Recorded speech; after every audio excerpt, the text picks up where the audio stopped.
I'm Jesse Schindler, and partnering with me today is Lucas Kahn and Trevor Koplik.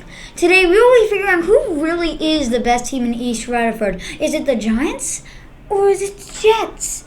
Now, Lucas Kahn makes his argument that the Jets are obviously the better team. Take it away, Lucas. Yes, I think the Jets are the best team in East Rutherford because, one, their biggest strength is their top three defense, which you saw last year really helped the team out, and they're going to just be even better this year. And on the offensive side of the ball, they just added Aaron Rodgers, checking off their biggest problem of last season, which was a QB, and Aaron Rodgers being the 2021 and 2022 MVP. I think that was a great addition. And they also will most likely be having Breece Hall back, who was amazing his first few games before suffering his season-ending injury.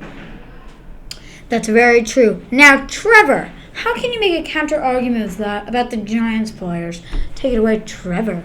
We've seen many times that when a running back gets hurt, that it can be career-ending, and they become from great, like Breece Hall, I'll admit it, to horrible.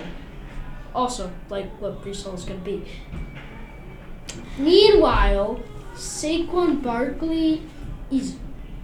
You cannot argue that Breece Hall is better than Saquon Barkley. Along with that, they have Andrew Thomas, a left tackle, and Daniel Jones as their QB, who's a young QB. By the way, Aaron Rodgers last year highly struggled with new wide receivers, which he couldn't connect with a ton until the very end of the season. And the Giants made a playoff run last year, making it even clearer that the Giants are going to be the better team this year. That's very true. Also, I just want to point out that Daniel Jones did not have the best season last year, even though the best game of his career was against the Vikings in the playoffs. Lucas, how can you counter-argument to Trevor's argument? They did have that playoff win against the Vikings, but the Vikings also were a very fraud team. I mean, Kirk Cousins, the most overrated player in the league, the only good player on there I'd say was probably Justin Jefferson, and then their very mid defense.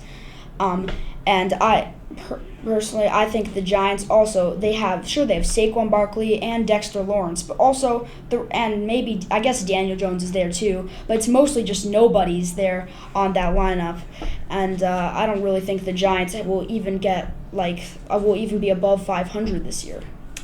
That's very true. I'm starting to think that maybe the Jets are going to be better than the Giants after that argument. Trevor, prove me wrong. You know, the Jets have a 12-season playoff drought. They have not made the playoffs in 12 years. That is the longest ever for playoff droughts. They have not made it for not 10, not 11, but 12 years. That is what makes you think that a single player could turn that entire tide around. Because I don't. Well, that's all we have today. This is The End Zone with your host, Jesse Schindler. What do you think was a better team? I say the Jets, but you could say the Giants. I'll see you later on next episode of The End Zone.